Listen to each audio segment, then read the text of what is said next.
नमो नमः। सुस्वागतम। आप सभी का स्वागत है इस संस्कृत की वर्कशीट का अध्ययन करने के लिए।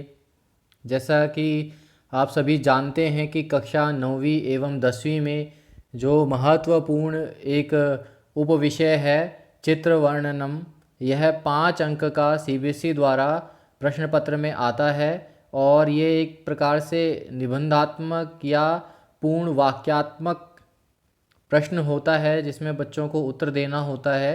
तो आइए अविलंब इस प्रश्न का हम करने का प्रयास करते हैं। सर्वप्रथम रचनात्मक कार्यम चित्र आधारितम वर्णनम, यानी एक प्रकार से ये रचनात्मक कार्य है जिसमें छात्र को स्वयं रचना करनी है वाक्यों की, और वह वाक्य किस प्रकार से उसमें लिखे जाएंगे चित्र आधारित वर्णन कर कर, यानी आपके सामने एक चित्र होगा, उस चित्र के आधार पर आपको वाक्य के रूप में वर्णन करना है उस चित्र का। तो चित्र आधारित वर्णनम चित्रों के आधार पर लिखा जाने वाला एक अनुच्छेद या कथांश होता है। यानी आपके सामने एक चित्र है, चित्र को देखकर आपको एक अनुच्छेद लिखना है। अर्थात आप इसे ये कह सकते हैं कि चित्र वर्णन में कोई भी सामान्य चित्र देकर उसका वर्णन करने को कहा जाता है। आपके सामने एक चित्र आएगा, उसका वर्णन आपको वाक्य में करना है। यह वर्णन मंजूषा में दिए गए शब्दों की सहायता से करना होता है। आपके सामने चित्र के साथ में एक मंजूषा होती है, उसमें कुछ शब्द होते हैं, उन शब्दों की सहायता से आप वाक्यों को निर्माण आसानी से कर सकते हैं।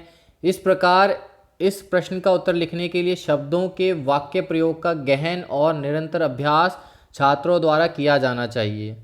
तो ऐसे जो प्रश्न हैं इनका अभ्यास आप यदि करते हैं तो परीक्षा में पूरे के पूरे 5 अंक जो मिलते हैं इसमें वो आपको प्राप्त हो जाएंगे। अब हमें चित्र आधारित वर्णन जो करना है उसके लिए कुछ सामान्य निर्देश हैं जिनका पालन हमें करना चाहिए, जिससे हम अच्छे अंक प्राप्त कर सकते हैं। तो सबसे पहले चित्र वर्णन करते समय निम्न बातों का ध्यान में रखना चाहिए। पहला जो है कि चित्र वर्णन में एक ही भाव अथवा विचार प्रस्तुत करना होता है, जो भाव उसमें निकल कर आ रहा है। भूमिका एवं उपसंहार नहीं होना चाहिए, जैसे निबंध में होती है भूमिका निबंध शुरू करने के बाद और समाप्त करने पर उपसंहार होता है, ऐसा इसमें नहीं होता है। विषय का प्रारंभ शीघ्र ही कर लेना चाहिए जो विषय इसमें बताया गया है। वाक्य आपस में संबद्ध होने चाहिए, ऐसा नहीं हो कि एक वाक्य अलग किसी विषय पर बताया जा रहा है, दूसरा उस चित्र से संबंधित नहीं है।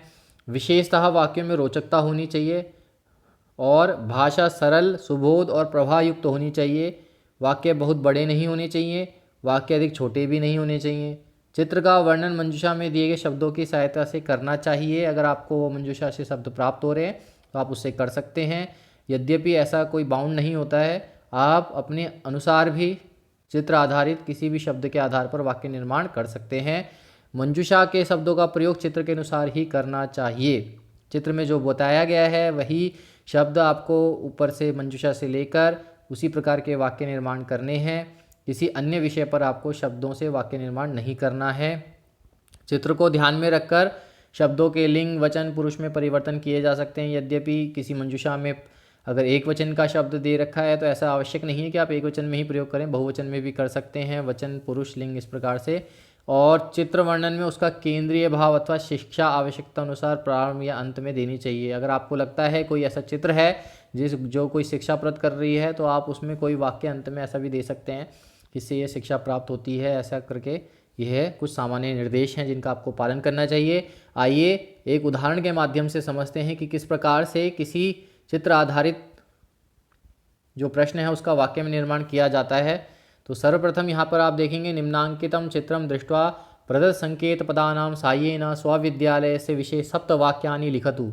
यानी जो नीचे अंकित एक चित्र है जो आप देख रहे हैं यहाँ पर, इस चित्र को देखकर और यहाँ पर कुछ संकेत पद दिए गए हैं, यानी मंजूषा में कुछ शब्द हैं, इनको देखकर आपको जो विषय है, जैसा कि हम देख सकते हैं इस चित्र में एक विद्यालय दिया गया है, तो विद्यालय के विषय में हमें 7 वाक्य लिखने हैं। यद्यपि हमारे परीक्षा प्रश्न पत्र में 5 वाक्य आते हैं, परंतु हमने एक मॉडल के रूप में ये प्रश्न लिया है तो इसमें 7 वाक्य लिखने हैं। तो आइए किस प्रकार से हम इसकी रचना कर सकते हैं, किस प्रकार से वाक्य निर्माण करना है। तो सर्वप्रथम हम पहले एक चित्र को देख लेते हैं कि इस चित्र में किस विषय में बताया गया है। तो यद्यपि हम देखते हैं ये चित्र एक विद्यालय की बिल्डिंग का है। यहाँ पर कुछ वाहन हैं, कुछ छात्र छात्राएँ हैं और परिसर में कुछ वृक्ष इत्यादि हैं, क्रीड़ांगण है तो इस प्रकार से सामान्य रूप से चित्र में कुछ प्रदर्शित हो रहा है। जो चीज़ हम समझ नहीं पा रहे हैं उसके लिए हम मंजूषा में शब्दों को पढ़ सकते हैं। ग्रामस्य मध्ये विंशति कक्षा षोडश अध्यापकः उद्यानं क्रीडांगणं मध्यांतरे क्रीडन्ति और अतीव सुंदरः। इस प्रकार से जब हम चित्र को देख लेते हैं, मंजूषा में दिए गए शब्दों को समझ लेते हैं, तो हमें समझ में आता है कि वाक्य किस प्रकार से हम निर्माण कर सकते हैं। उदाहरण के लिए यहाँ कुछ वाक्य दिए गए हैं, उनको देखते हैं। सर्वप्रथम अयं विद्यालयः ग्रामस्य मध्ये स्थितः अस्ति। तो इस प्रकार से ये जो वाक्य है इसमें एक शब्द है जो हमने मंजूषा से लिया है। तो यहाँ पर जो शब्द है आप देखेंगे तो ग्रामस्य शब्द है वह हमने मंजूषा से लिया है, ग्रामस्य मध्ये। तो इस प्रकार से यह विद्यालय गांव के बीच में स्थित है, ऐसे वाक्य का निर्माण होता है।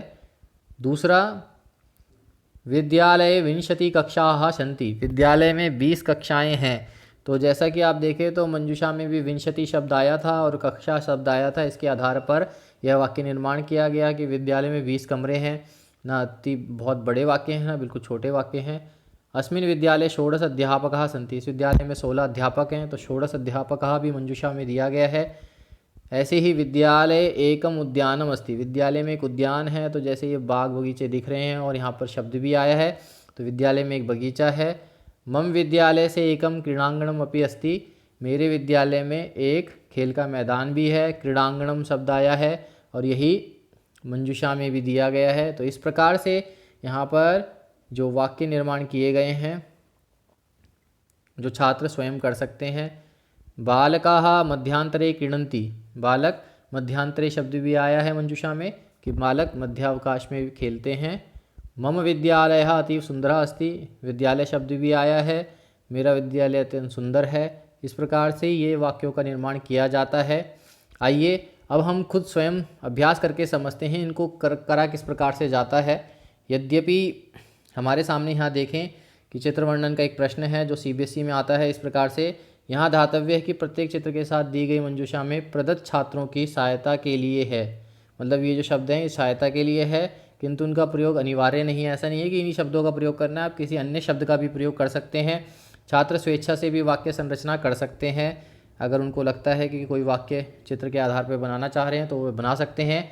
अब यहाँ पर हम देखते हैं कि यहाँ पर जैसा कि मंजूषा में कुछ शब्द दिए गए हैं और चित्र देखते हैं तो चित्र से प्राप्त होता है कि यह किसी उद्यान का चित्र है। उद्यान यानी पार्क, जहाँ पर बच्चे खेलते हैं, बाग बगीचे, वृद्ध लोग टहलते हैं, तो इस प्रकार का चित्र है। मंजूषा में शब्द हैं ये उद्यानम बालः खेलतः द्वौ बाला करोति पश्यति वृक्षः चित्रम रचयति उपविशति दौलायम पादकंदुकम। तो इस प्रकार से कुछ चित्र हैं।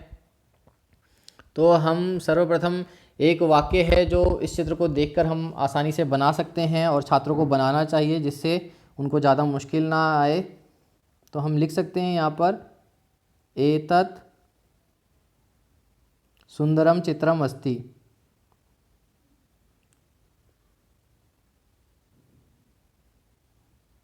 तो यह वाक्य का मतलब हुआ कि यह सुंदर चित्र है। इस वाक्य को आप बना सकते हैं। चित्रम शब्द जैसे यहाँ पर आ भी रखा है और हमने उसका प्रयोग भी किया है और चित्र को देखकर ऐसा लगता है यह सुंदर चित्र है। एतत् सुंदरम चित्रम अस्ति। दूसरा वाक्य हम बना सकते हैं जैसे कि एतत् उद्यानस्य चित्रम अस्ति।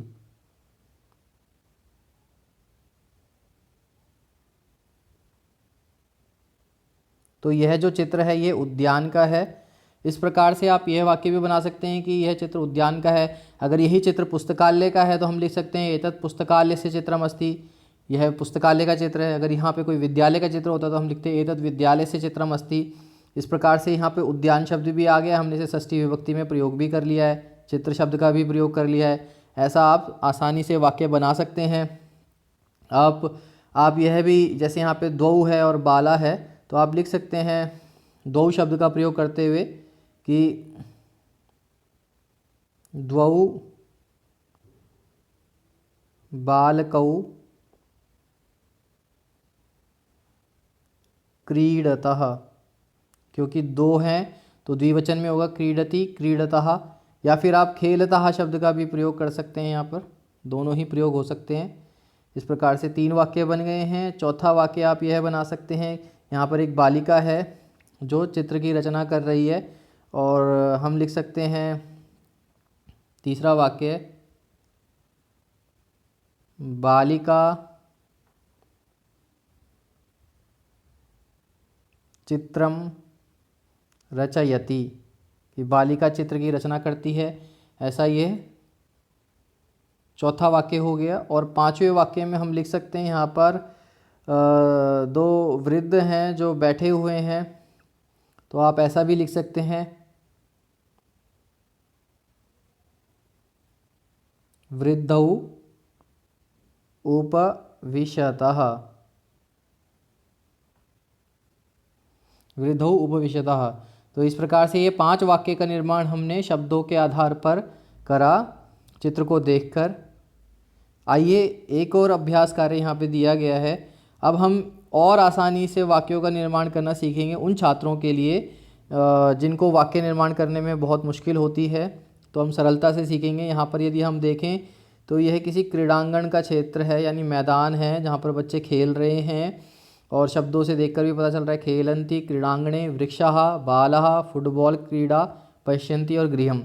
तो अब उन छात्रों के लिए मैं निर्देश देना चाहूँगा या समझाना चाहूँगा कि आप किस प्रकार से वाक्य बनाएं जिनको संस्कृत में वाक्य निर्माण करने में बहुत दिक्कत आती है। तो उनके लिए भी सर्वप्रथम हम पहला वाक्य जो बना सकते हैं वह बनाएंगे हम, एतत् सुंदरम चित्रम अस्ति। यह सबसे सरल वाक्य है, एतत् सुंदरम चित्रम अस्ति, यह सुंदर चित्र है। दूसरा जो वाक्य यहाँ पर हम बना सकते हैं वह हम यह बना सकते हैं, ये चित्र किस चीज़ का है, क्रीड़ांगण यानी मैदान का है। तो जैसा कि हमने बताया था कि इसको बनाने का तरीका क्या होता है, एतत्, जिस चीज़ का चित्र है वो देखकर, क्रीडांगणस्य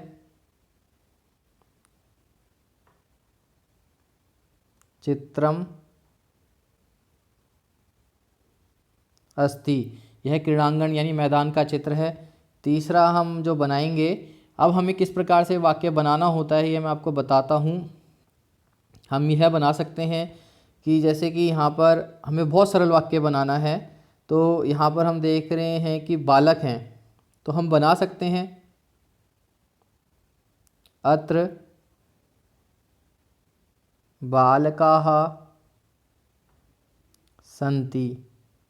तो यहाँ पर हमने अत्र लिया और सिर्फ बालकाः शब्द लिया, यहाँ बालक हैं। इस प्रकार से दूसरा हम देख रहे हैं यहाँ पर वृक्ष भी हैं चित्र में, तो हम बना सकते हैं अत्र वृक्षाः सन्ति।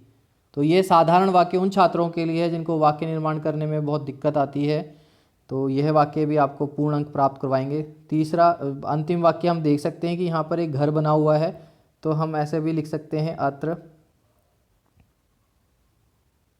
गृहम् अस्ति।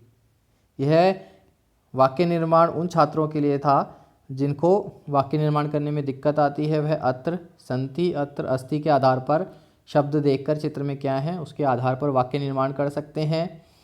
और यदि किसी छात्र को ऐसा लगता है कि मैं अत्र के स्थान पर कोई दूसरा शब्द प्रयोग करना चाहता हूँ, तो वह ऐसा भी वाक्य बना सकते हैं कि अस्मिन् चित्रे।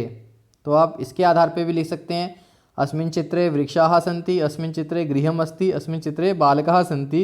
इससे यह होगा कि वाक्य में एक प्रकार से अलग अलग वाक्य का निर्माण हो जाएगा, अलग अलग प्रकार से होगा, तो जो परीक्षक हैं वह देखेंगे तो उन्हें भी थोड़ा अच्छा लगेगा। वैसे पूर्णांक आपको इनमें भी प्राप्त होंगे। तो मैंने दोनों चित्रों के माध्यम से आपको यह समझाने का प्रयास किया है कि किस प्रकार से आप सरल एवं अपने स्तरानुसार वाक्य निर्माण कर पूर्ण 5 अंक प्राप्त कर सकते हैं। तो यह जो वर्कशीट थी ये कक्षा 9वीं एवं 10वीं दोनों छात्राओं के लिए थी। आशा है आपको यह वर्कशीट समझ में आई होगी। धन्यवाद।